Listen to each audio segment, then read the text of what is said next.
cali daahir ciid ku dhashay degmada Cabduwaaq aqoontiisa hoose dhexe ku soo qaatay waddanka Soomaaliya tiisa sarana ku soo qaatay waddanka Kenya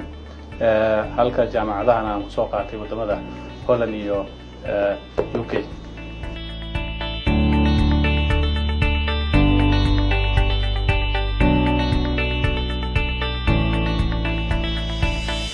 alhamdulillah shaqo badan baan qabtay way ka mid tahay dhismaha xarumaha caafimaad oo guud ahaan galmudug ah gaar ahaan waxaan tilmaami karaa degmooyinka Balanballe Bandiiradley Hobyo degmooyinka saas ah sidoo kale waxaan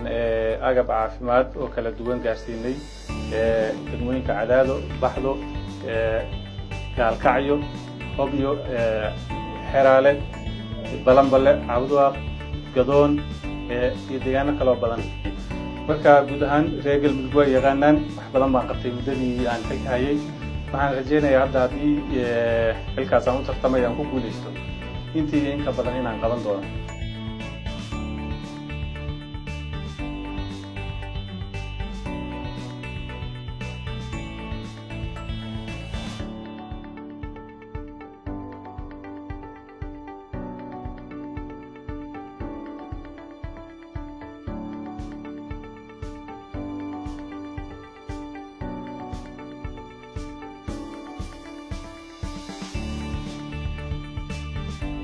waxaan bulshada galmudug ugu baaqayaa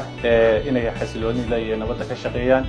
inay isku diyaariyaan la jaanqaaditaanka maamulada dalka ka jira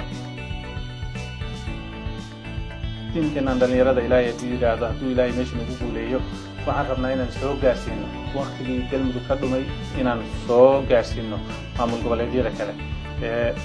khilaafyada iyo dagaalada soo laalaabanayana waxaan rajeynaynaa haddaan meesha tagno inaan dib u heshiisiin buuxda aan samayno oo dhan walba